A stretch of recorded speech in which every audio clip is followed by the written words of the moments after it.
Assalamualaikum warahmatullahi wabarakatuh. Perkenalkan, nama saya Mutiara Ramadhani. Saya akan menjelaskan materi yang ketiga, yaitu menanamkan kecintaan kepada Nabi dan baca Al-Quran. Yang pertama, pengertian menanamkan kecintaan kepada Nabi.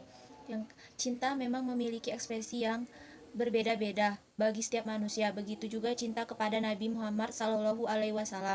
Manusia biasa yang dimuliakan Allah, pemimpin teladan umat yang diutus menjadi Rasul Allah untuk memperbaiki akhlak manusia, Nabi terakhir, kataman Nabi, tiada Nabi setelahnya, kekasih Allah yang digelari sebagai manusia yang dipercaya. Seperti halnya menanamkan, yang dimaksud adalah bagaimana cara menanamkan nilai-nilai cinta Rasul kepada kita dalam kehidupan sehari-hari, salah satunya dengan cara bersalawat. Jadi dapat disimpulkan bahwa mencintai Nabi Muhammad SAW dengan cara mengikuti perilaku serta akhlak beliau dan mengamalkan sunnah-sunnahnya, seperti menjauhi hal-hal yang dibenci Rasulullah SAW. Adapun hadis mengenai menanamkan kecintaan kepada Nabi dan baca Al-Quran. A'udzubillahi minasyaitonirrajim. Bismillahirrahmanirrahim. Wa Ali bin Abi Thalib radhiyallahu anhu qala Rasulullah sallallahu alaihi wasallam, adabu auladakum ala kisal ala hubi nabaitima wahaba ahla baitina wa ala qaraat al-Qur'ana.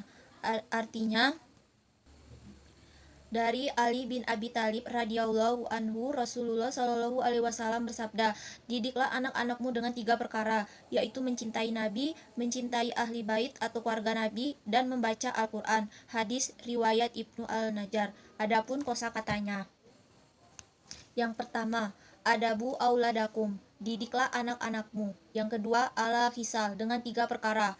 Yang ketiga, ala hubi nabaitima, yaitu mencintai Nabi. Yang keempat, wahaba ahla baitina, mencintai ahli bait atau keluarga Nabi. Yang kelima, wala qaraat al-Qur'ana, dan membaca Al-Quran. Adapun cara-cara menumbuhkan kecintaan kepada Nabi Shallallahu Alaihi Wasallam. Yang pertama, bagaimana kita senantiasa berusaha menjauhi dosa dan maksiat kepada Allah Subhanahu wa Ta'ala. Pasalnya, Rasulullah adalah orang yang paling jauh dari dosa dan maksiat. Karena itulah, kalau kita ingin dekat dengan Rasul, maka caranya kita harus menjauhi dosa dan maksiat. Seringkali yang membuat jauh dengan Rasul itu adalah dosa yang kita lakukan, maka sebab itu cinta tidak tumbuh.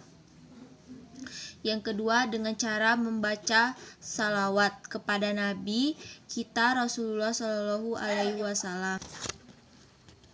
Dan juga Rasul pernah mengatakan, siapa yang bersalawat 1 kali, dia bersalawat kepadaku, Allah akan membalasnya dengan 10 salawat. Yang ketiga, seperti membaca surah-surah yang berkaitan dengan Nabi, mencari tahu perjuangan dakwah Nabi. Yang keempat, mengamalkan sunnah-sunnah Nabi atau melakukan kegiatan sehari-hari mengikuti sunnah yang dilakukan Nabi.